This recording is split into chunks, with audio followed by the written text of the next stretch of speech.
Hi, it's Joey Reynolds, of course, and you got another Joey beneath me here, Joe Patane, and then to the side is the one kicking me.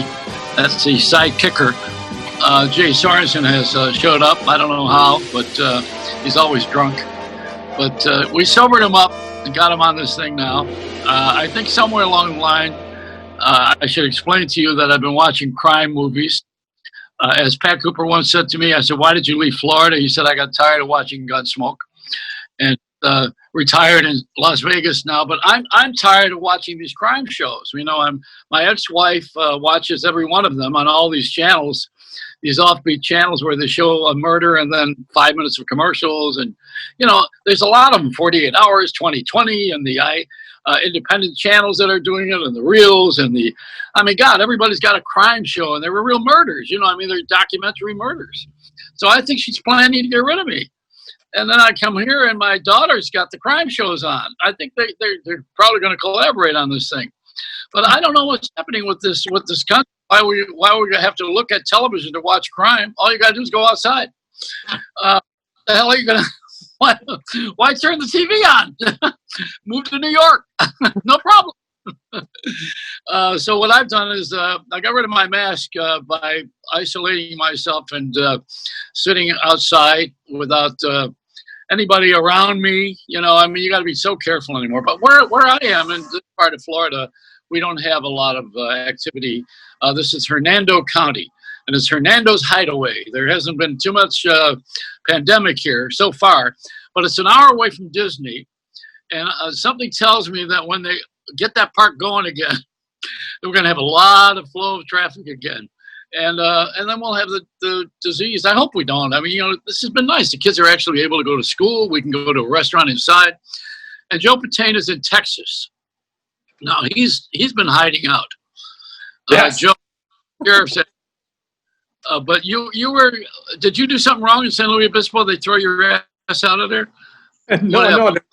There was just too many fires and too much stuff going on in the world. I figured it would be nice to get away where a state lets you have a little bit more freedom. That's how I originally got to Texas. But then Texas got a little bit messy.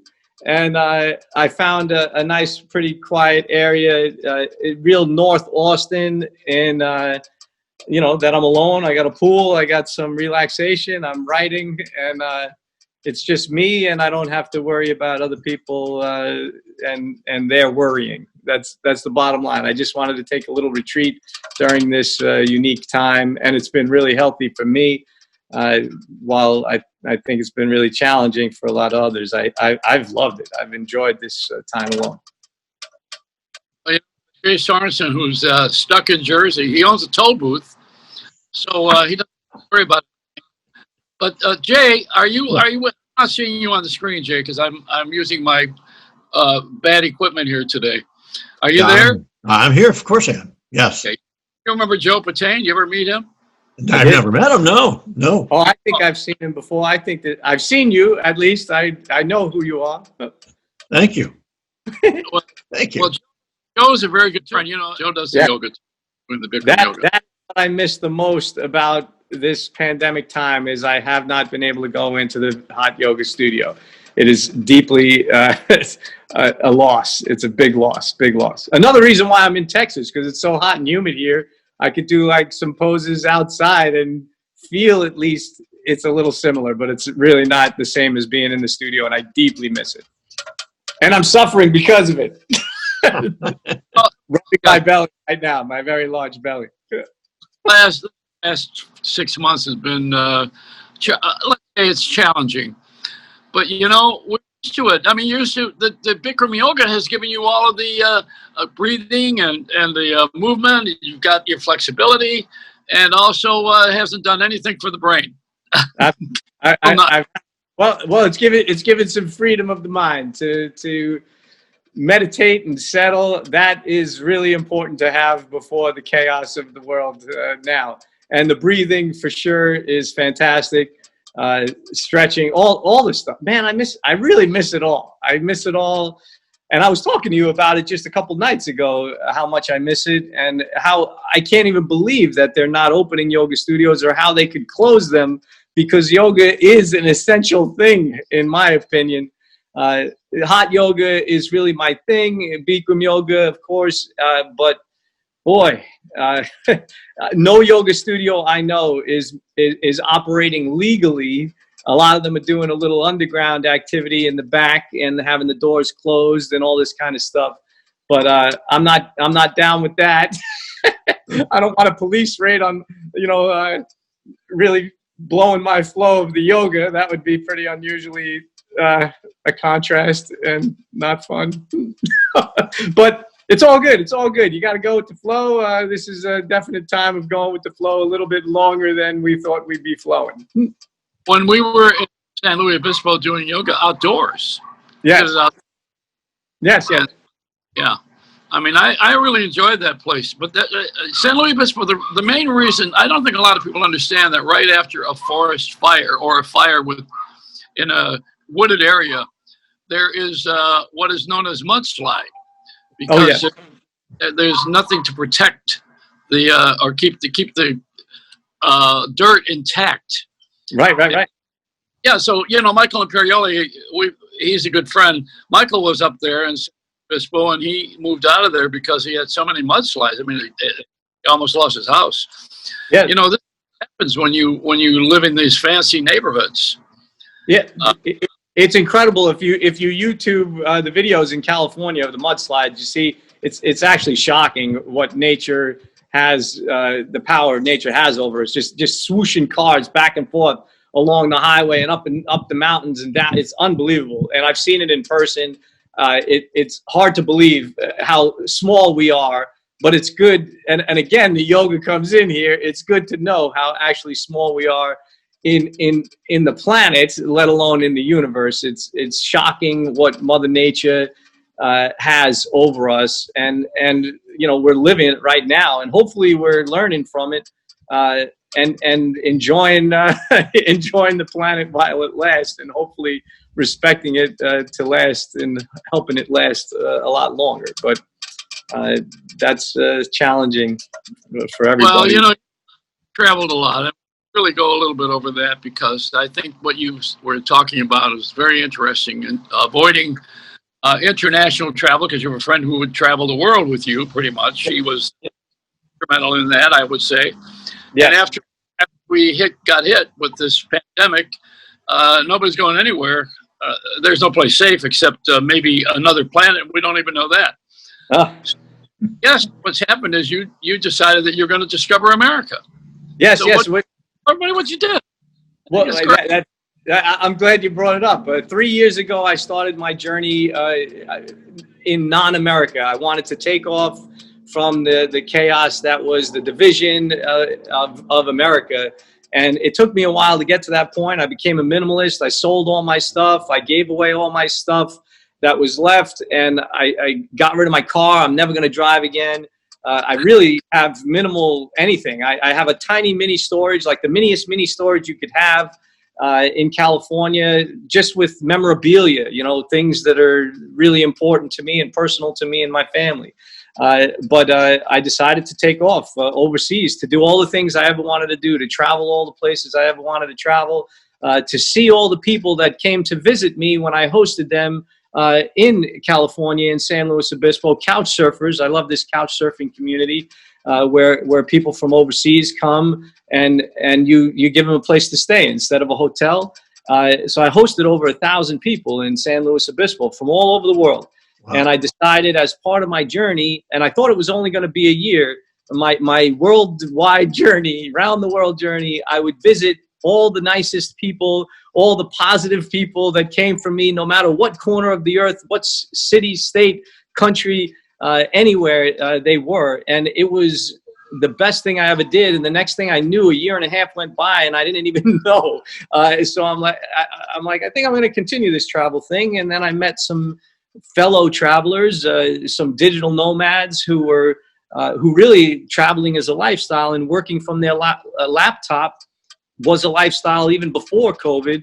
and they're traveling the world, working in various Airbnbs or various other digital nomad homes or community workplaces, couch surfing, anything. There's so many different ways to do it and exploring at the same time that they're working. And I'm right in there with them, and I'm making it to my 3rd year of doing it.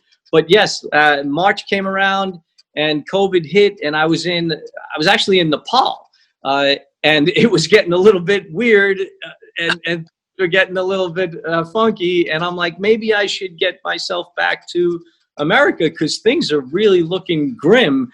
And I found my way through a couple of countries I hadn't been ever before on the way back to the United States. United Arab Emirates, Dubai was lovely.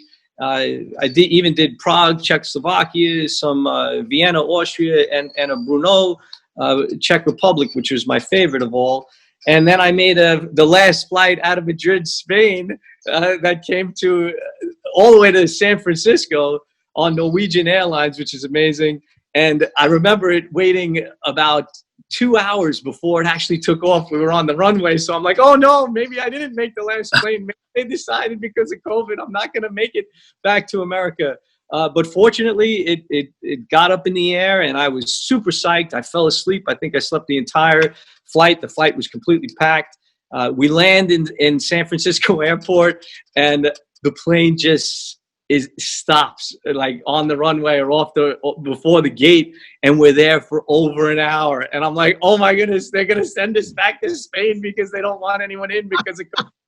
And needless to say, obviously I got off the plane. I was really happy about getting back to America, and sad at the same time because it seemed like my travel was over and it wasn't going to be happening again worldwide, at least. So me and my friend, my digital nomad friend, came up with a plan like, hey, we travel all over the world all these years. Why don't we check out America and whatever's open? And we did that through the national parks, which a lot of people didn't know. Many of the national parks were still open, remained open, or were just opening in May, June, July, whatever it was. And that's when I did a 55-day tour of national parks with my friend who did all the driving because I don't drive. I really don't drive. The world doesn't want me to drive. It's a thing that I don't drive. Up to you, you would probably live in the cloud. Oh my God. And Jay Sorensen here, you've had this journey all over the world and now the entire country. Jay went to ShopRite yesterday. That's it. He actually left the house. That's a big journey for him. Way to go. Way to go. And I got yelled at by a woman because I was too close to her. So what happened with Joe when you went to the forest? Was there anybody there that paying? Is it open? Or I don't get that story. I don't get it. That was the extra beauty of it. I had never done the national parks before, and I'm going to these national parks with my friend, and we're the only 2 people there. And yes, they were free. Every one of them just come on in. It's COVID times, everything's free, or we're not staffing it. They just let us in. There was no one to even see or to pay or to whatever at most of them. And we just got to go, and we were the only ones there in the Grand Canyon, in Zion National Park, in Bryce Canyon. It's gorgeous stuff where I'm told most of the time, or maybe all of the time, you're with hundreds, maybe thousands of people trying to get that picture of something, but you still got 50 other people behind you. For us, it was just freedom, exploration, because everybody was home and scared and not believing that the parks were open, but they were, or a lot of them were. The ones we went to, she did all the research. I didn't have to think about anything, which was wonderful. And it was a joy. I even FaceTimed with my mom. My mom is 92 years old now, and I would FaceTime her and say, look at all these beautiful things. and she's home, and she wasn't even able to visit anybody or see anybody or have anyone come home. So I was sharing the national parks with her as I was going on these tours of the national parks. It was super wonderful. For me, it made me actually appreciate America again. I didn't know the United States had this much wonderfulness to offer. And maybe it doesn't on the general, typical day because it's tens of thousands of people, generally speaking. but it was just good timing for me, good timing for my friend to enjoy this beauty and splendor and nature. It really made me appreciate it. It's another reason why I'm here in nature in Texas, in Austin, Texas. It's gorgeous. I'm looking at the beetles, the flies, and listening to the birds and watching the trees. And this is a whole new life for this Brooklyn boy Joe. It's great. It's great. You were there before the fire. What's that? I said you were there before the fires. All these fires. Literally, I was actually. Yeah. That's correct. And the last place I was about a month ago in California, or just before the fires in Santa Cruz, I spent a week in Santa Cruz, of which I've never done before in California. Again, just exploring the mountains, taking hikes, doing nice, lovely things on the beach, because you were semi-allowed to do a little bit. You just had to do some research. And the next thing I know, all of California, not just Santa Cruz, California is on fire. And I couldn't believe it. So actually, in actuality, the reality is I actually don't intend to have an address in California again. And I made that decision and forwarded all my mail literally 2 weeks before the catastrophes, the natural disasters of California. And I'm really happy to be able to breathe beautiful air where I am right now. And there's a lot of people that aren't able. And no mask. You don't have to wear a mask. Which is also good. No, there's plenty of room in Texas. You don't have to worry about social distancing. Well, we should talk a little bit about just for the sake, Frank. I want to bring Frank, who's our producer here, up to speed with you, and also Jay. I knew Steve Wozniak and the other Steve in 1977 when I was at 20th Century Fox, but I was reintroduced by you, and then I introduced him to Les Paul. Yes, and Les Paul was not in the Inventors Hall of Fame, and Steve put him in there. And you, for a while, I should give a little background. Joe's a very interesting guy on a lot of levels. I don't know how much he wants to talk about this, but he was the first of the MTV Real World people. And that's the reality television. Then he wrote a book about how ridiculous it was to have reality television. And now we're living with a president who is a star of reality television. So how does that strike you as to how this all came about with what you were the first sacrificial lamb with? Well, number one, I have no desire to ever be the president, thank goodness. Good. I'm not all that political at all, but how it all started, I guess is what you're asking. I was running a computer business back in the day, many years ago, over 25 years ago. And at the beginning of MTV and their whole documentary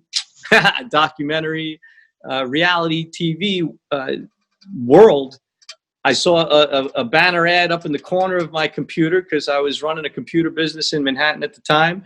That said, get $50,000, be on the Real World. And, I just clicked it like you click a banner ad before banner ads became not so wonderful and constant. And I filled out the application and I went through this whole long interview process over a 2.5 month period, about 12 different callbacks, psych evaluations. My friends filled out a 12-page application about me, doing videos around my house, all this stuff. It was really kind of fun and engaging with my buddies. I wasn't supposed to engage all my friends to fill out the application, but I didn't want to do the paperwork. Next thing you know, it's getting toward the final interviews, I suppose, and I'm doing a full day of interviews in New York City in Manhattan at Times Square at MTV's headquarters, and their panel questions from interns and producers and directors about my life, my religion, my sexuality, my relationship status, my inner self, and it was really like a big psychological, therapeutic session, of which maybe was partly the beginning of me getting interested in therapy, or even getting interested in myself and how I tick, and maybe some things that might be wrong with me at the time, which certainly were. And the next thing you know, I'm away in Sanibel Island, Florida, on a Christmas holiday, and with my buddy Sergio. And I get the call from MTV. Hey, pack your bags. You're coming to Miami to be on The Real World. And I'm like, can you call me back in a couple of days? I'm on vacation. I wasn't ready to accept the anything. I had no idea what was about to come, and the 5.5 months. I had a whole staff that I was working with at Fordham University in Manhattan at Lincoln Center in the residence hall, brand new residence hall there, and I had like 17 staff members that, were going to be impacted by this, and my workplace and my computer company and everything. And my schooling, I was getting my master's in business at the time. It was a big decision, but everybody gave me an overwhelming go for it, even my family, because I was sharing so much intimate stories about my family, my friends, my relationships, and my past as a child and growing up in a big Italian family. How many kids? I'm the last of 8 children. And your father was an airline pilot. He was the best. He was. And you could sit in the front with him, right?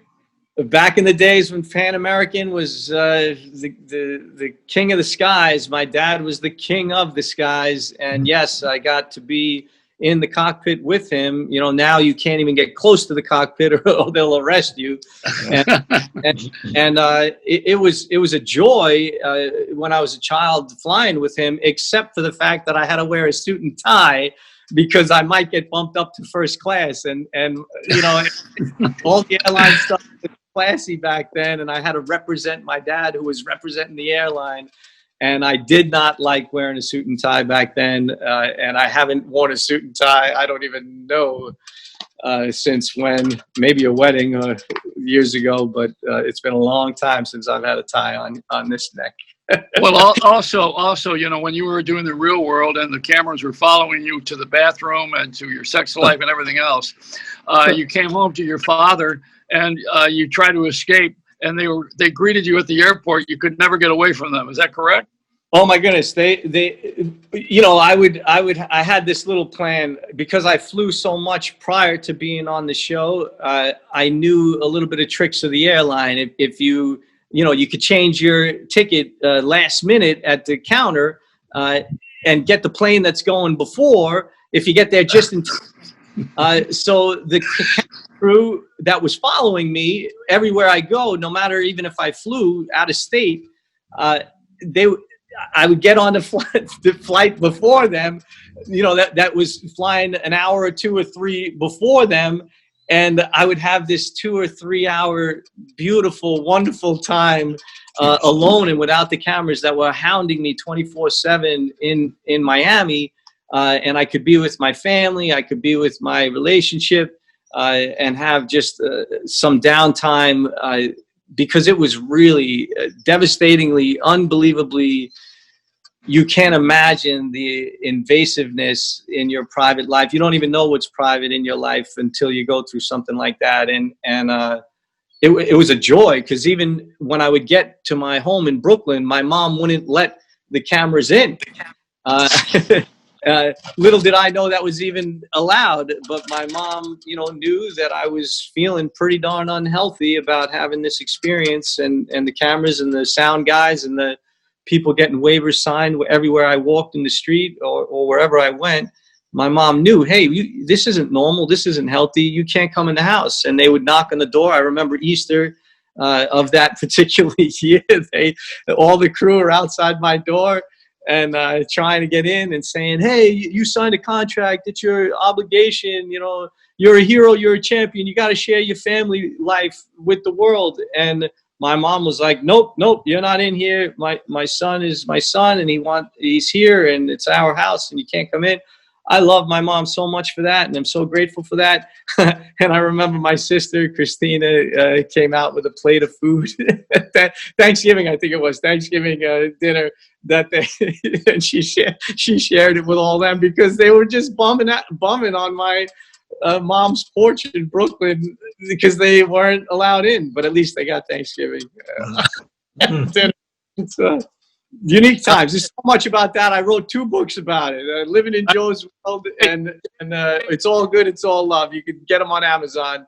I wanted to bring Jay up to speed with you because I know all these things, but I want to share you with the world because it's a very, you're just one of those unusually great people, and a great friend. And you know what? That's why there's no better personality that I know of than you. And Jay, you must have something you want to ask Joe, because I don't want to seem like I'm taking the No, it's okay. It's all right. Well, when the show first came on, and when maybe the first seasons or so, a lot of the writers went berserk over the show, calling it phony, stupid, to be young, cute, and stupid, and have too much time on your hands. I guess the people who were in the older generation, again, didn't get the younger generation. Is that accurate? What was the story there? I certainly had all those feelings and more from a writing, a production, and editing my life into pieces, into a soap opera. The show isn't real. Reality TV isn't real. It's just it's just an inexpensive way for the networks to make a soap opera. Right. And they could put another head on me and make a whole nother series of shows and not ever pay me another dime. Wow. and make millions. Well, maybe not. I'm not saying that I'm anything special, but they could do that to anyone in any reality TV of anything that's ever been on. And that's the duping of the television viewing audience that has happened over these years.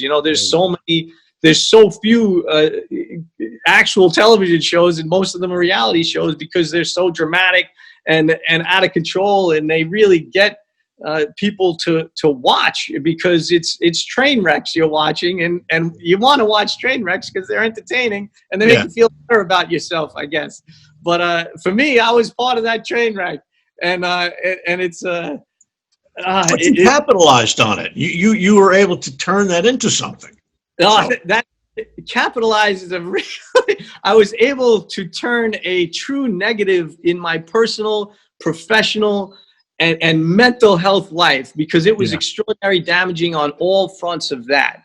And my God, I had to go to therapy for like a year and a half to just get over cameras following me in the street or a van passing me.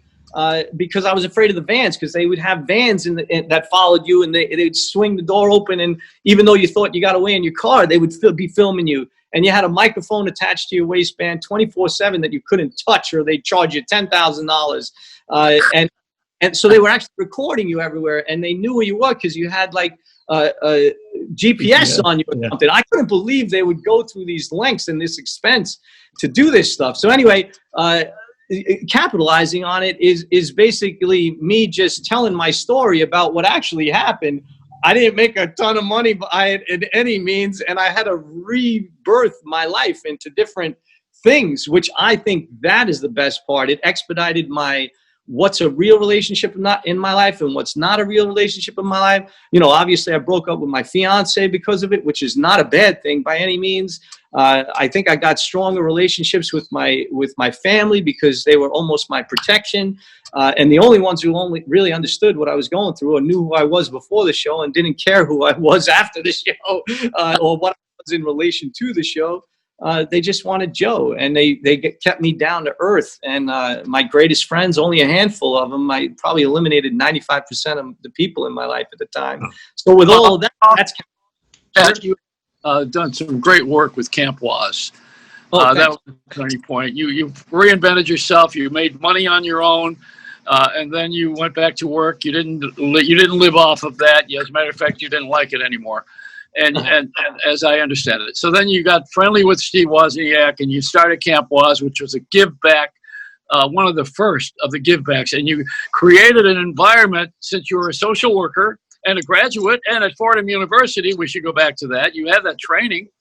So what you did was you got kids who were less fortunate or unfortunate or abandoned or whatever. You took everybody in like St. Francis, and you brought everybody in, and you loaded them down with good Apple equipment too, I might add, and therapy and talks from important people who would never have been seen by this crowd because they were kids that never been anywhere. So you accessed them, you gave them a hope, you gave them love, and you nurtured them. And you and Steve both did that. You did that, and a lot of people don't know that about Woz. That's why I wanted to bring that up too. The two of you guys were unbelievable. I mean, your own personal relationships all fell apart because you were so busy helping everybody else. That's my opinion. And I think, you guys did such great work for way ahead of all the stuff that these people are doing. I'm going to give a little speech here. The people I already have, the people who are doing these things here on television now, many of them are just bogus. They're there because it gives them something to do, another place of recognition, because they were being ignored, and there's nowhere to go anywhere in entertainment easily these days with the pandemic. So now, they're up there, and all of a sudden everybody is doing this give back.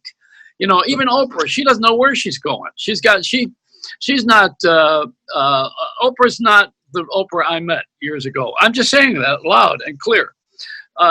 This was a very genuine, giving lady. But this fame thing, and you know it because you experienced it, when you're overdosed on love, attention, even kids in homes, when you're given everything you want, and when everybody is kissing your butt, and you got it all going for you, it's kind of it gets a little bit confusing and lonely, in my opinion. Do you share that? Oh, totally. I completely share that. I love what you're saying. Everything you're saying, I understand it. I get it. And by far, I was super lonely after the fame, and I got really isolated and a little depressed by many fronts, and writing and reflecting on all these important things in my life, or what's the important things in my life and what's not. Was life-changing for me, and turned me from a business guy running my own computer business, and having gotten a master's in business, going into the field of social work, and going all the way to becoming a full-blown therapist as a licensed clinical social worker, and then starting the dream camps. Dreamcamps.org. You could read about it, but you said beautiful things about it, and it's just basically nothing means anything if you don't get to give it back. And I mean, having everything in the world means nothing to me. I hardly have anything now. I'm a total minimalist, and that's an inspiration. It really is. It's very inspiring.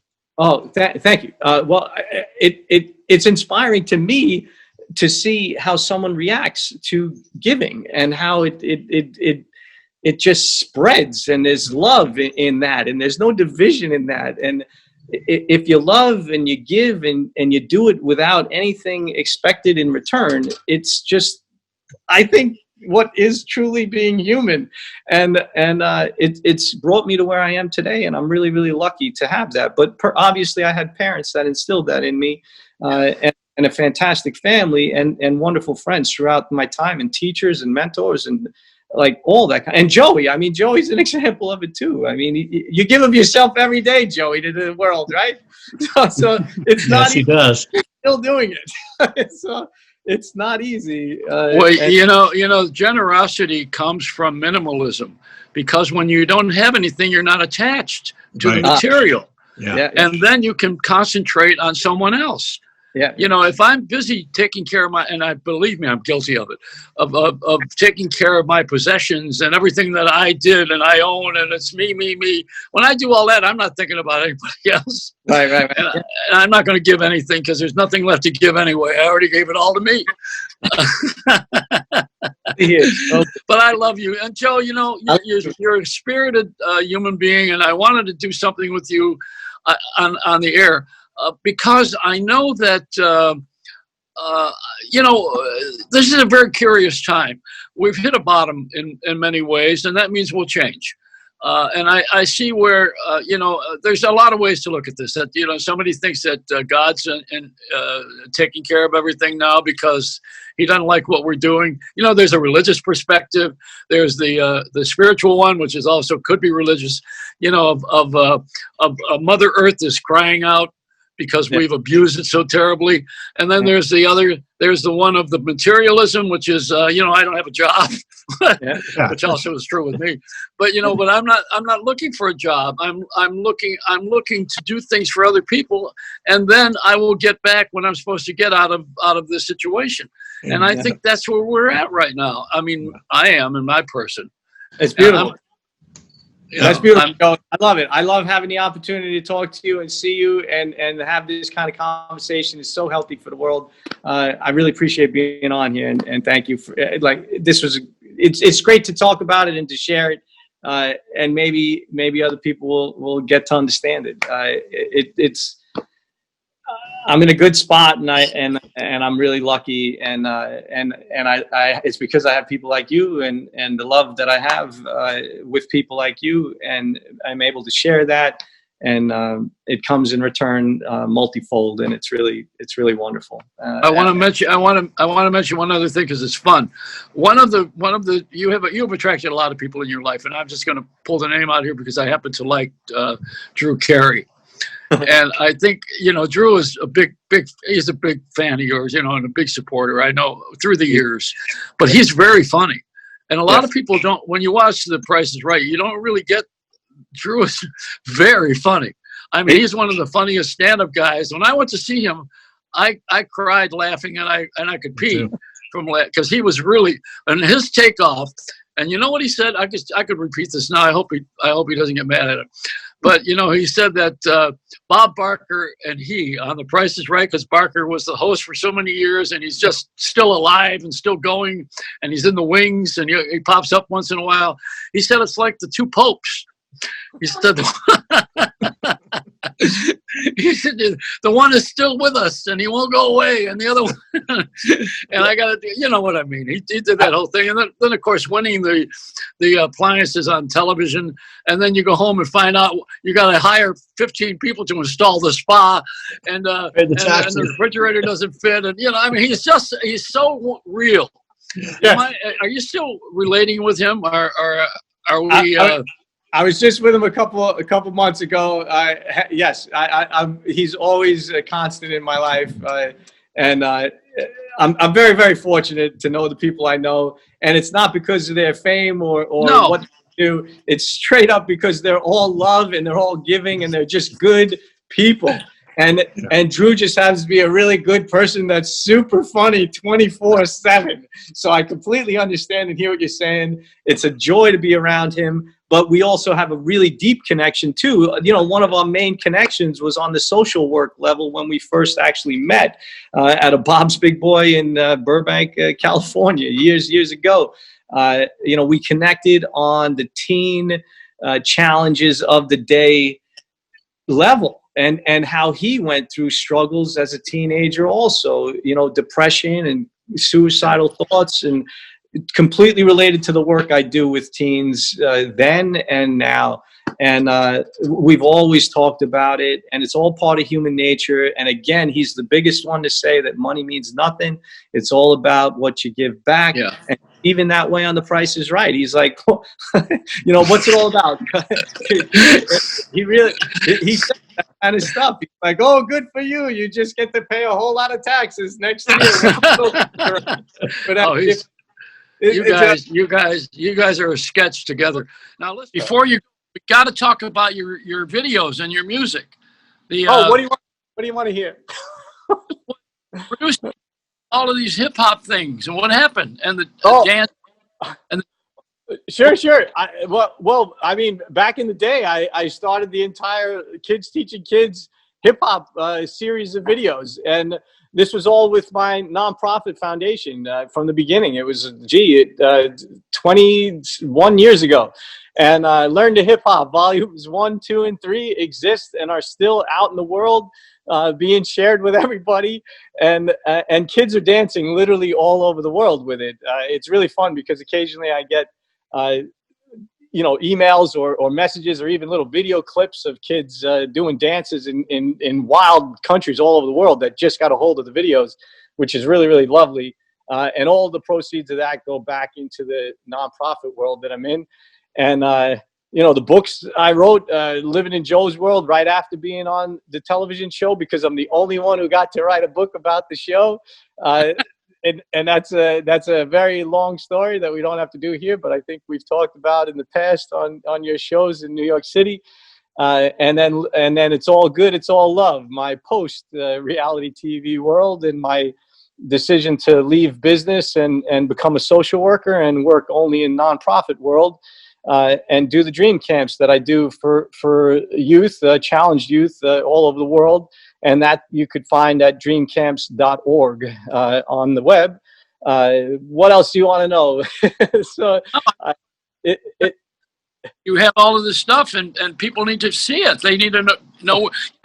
There's no one channel anymore, as you well know. And as everybody's all over the map, you have to be directed somehow. And you're the director. You're the director, Joe. There you go. All these people on. Yeah. But if I had my way, I would do a multiple radio, television, internet. I've been trying to do this triple cast for 5-10 years. I know. Don't look at me like I'm Henry Ford. I've been trying to do it. You're doing it. And I want to make sure that people get to know the good stuff in life. Yeah. Everything is not crap, although there is crap. There's a lot of crap. There's a lot of good stuff too. And just the fact that you're here and you're still doing what you're doing, and you still got people to talk to that are talking about good stuff, and you're bringing up good stuff, is great. So as long as that doesn't die, it's always going to be there, and you're bringing it to the forefront, and that's fantastic. But it's also never going to go away, because there's always going to be those places, those grassroots organizations that aren't looking for sponsorships or big money, or have to sell out to some sponsor, whatever. Not any political reason, not any religious reason. It's just for the good of their heart, to give back to humanity, which is what it's all about. Once a child is born, you want to be able to nurture and grow that into a respectful, decent human being that's a participating part of society. And that takes a world of people, or just one person that's really awesome. A parent, a guardian, a teacher, a mentor, a little old lady, a nun, whatever it may be. Things I've seen all over the world in my travels are so inspiring. And another reason why I keep traveling is because I have found incredible organizations worldwide, and things that aren't even organizations. They're just individuals doing amazing things in extraordinarily challenging circumstances. We think this COVID thing is like an extraordinarily challenging circumstance. Imagine if you had no money, no home, no food, Right. no shelter, no parents, and you're just water. no water. Oh my God. Water is like the biggest thing in the world that is a problem, and we have it in bottles and we pay for it. It's insane how different that is from what exists elsewhere, which is they're just praying and dreaming and hoping for any kind of water, or walking miles and miles and miles to get water for their children, their family, their friends. It's shocking. I mean, bathing, cleaning, clean water. It's just shocking, the tragedy that's in the world. And we don't need to end on that point. But the beauty of it all is there's always people from every walk of life that's a participant in an understanding not our first world challenges, the actual third world, fourth world, fifth world challenges that are out there, that are about basic needs that aren't being met for humanity. And it's incredible to experience that. And it also is what brings me to realize material things are just absolutely not necessary, and actually are just clouding everything. Marketing and materialistic and social media and all that stuff, the number of likes I get on this or that, it's super meaningless, and really kind of hurting, and not helping anything. So it's beautiful to see people actually, grassroots in the trenches, teaching, learning, feeding, bathing people that are actually in need in real tragedy. In the real world. Hey. With that, I will sign off because I think my computer's going to die again. My grandchildren, and I learned this morning the video games they're playing, with all of the instruments. I am so out of it. I'm out of it, obviously, because mine just broke down, and I know it's going to do it again. So, wow. But I'm very happy to be your friend, and also Jay. You guys are great. I love you, and just keep it going, and we'll put everybody at ease by telling them that there is great hope and love in the world, and love wins anyway. Yes. Smile, be your umbrella, and don't get a mouthful of rain.